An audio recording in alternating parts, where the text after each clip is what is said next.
Welcome back to Home Talk USA, streaming live right here on King's Broadcasting Network. This is Home Talk USA.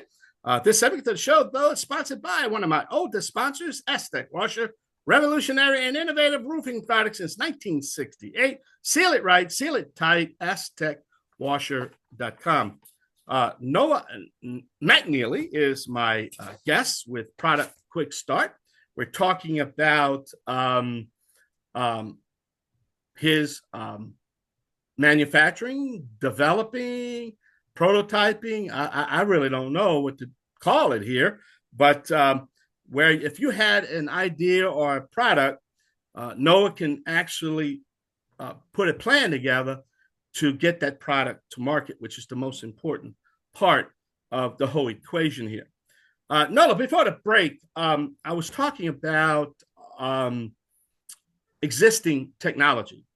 It's existing products. A lot of my audience might not realize that just because a product is patent, that if you make an improvement to an existing technology, there's a strong possibility if you can convince the U.S. Patent Office that this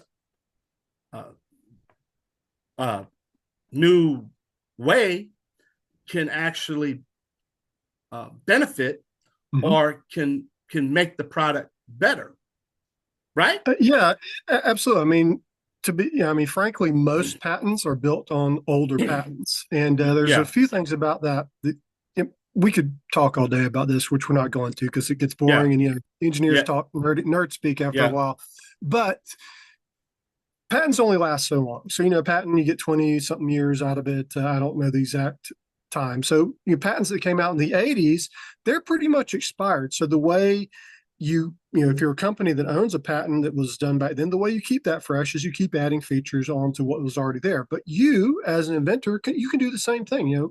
If you've got, you can't go out and patent the wheel, but if you've come up with a new way to use the wheel that no one's ever used before, you can patent that. That's a real simple way of saying it. Talk to your patent attorney, and there's yada yada yada, all the legal jargon that goes there. But most patents are actually based on other stuff. And in fact, you look at patents and you'll see they reference what's called prior art. And usually that's old patents. And you go back and your patent attorney looks at that and says, look at patent number, yada, yada, yada. This one's better because we added this, or we made it more efficient because of this. And, attorneys know how to write all that stuff. I don't. I just know how to build stuff.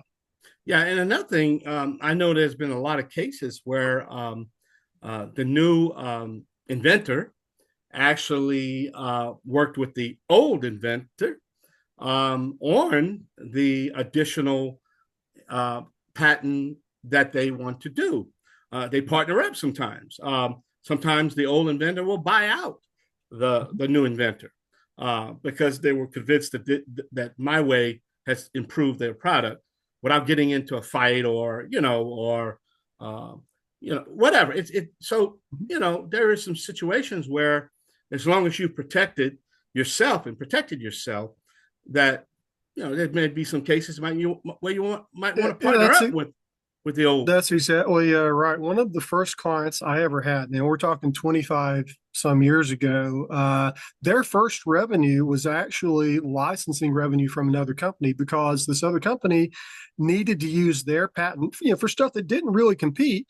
But this was years before they got their product to the market, and they still were able to make money off of that because this other company wanted to use it.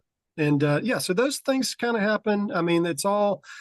Patent just gives you the right to sue someone if they violate your patent, but you can do whatever you want with it. You can make all sorts of partnerships or deals, or people are people. Find someone that's easy to work with, and you can sort something out.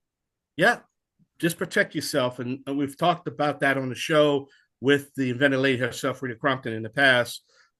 Make sure you have protection with your intellectual. I call it intellectual property. Property. But no, anything else that comes to your mind that you think would be very valuable in this conversation right here? I mean, we talked about a lot of stuff here. A lot of people that are interested in inventing, they'll ask me, should I buy a 3D printer? Should I learn CAD? Should I do this? Should I do that? And to and frankly, the answer I give people, this is a question I'm asked all the time. So the answer I give people is that's up to you. If you want to spend the time to learn to do these things and you've got the time, absolutely. You can go to YouTube, you can learn how to do just about anything. If you don't want to put that time into it, then you go hire someone like sometimes it's me, sometimes it's a junior person, whatever your needs are. You need to find that right balance of your time. Your time is money too. And if you're spending all your time learning something that you really don't want to learn, Yeah. hire someone to do that. Focus on what you're great at, that inventing or developing marketing or whatever the case is. There are a lot of inventors out there that try to do everything all by themselves. And I met them and they've been working for years and years and they're just not getting anywhere. So just do some reason check. And Yeah. almost no one brings a product to market all by themselves. I mean, you're going to need a team. Yes. Decide what roles you're going to play and figure out what roles you need to fill.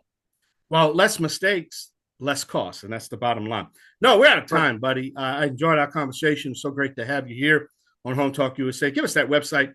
How can we learn more about Product Quick Start? Yeah, it's just productquickstart.com. And you go there, contact us. I'll be happy to talk to anybody. And, I'm pretty easy to get along with. If you have a question, send it in. I'll be happy to answer it. That's Product Quick Start. Thank you. Noah McNeely. Talk to you in an hour or so on the Invent America show with the inventor lady herself, Miss Rita Crompton. Thank you so much, buddy. Thank All you. Thanks right. for having me. That about does it for this edition of Home Talk USA. We want to ask you to stay with us here on the King's Broadcasting Network. At the top of the hour, I'm going to have the inventor lady herself, my co-host, the Invent America show. So stay tuned. We'll be right back. Yay!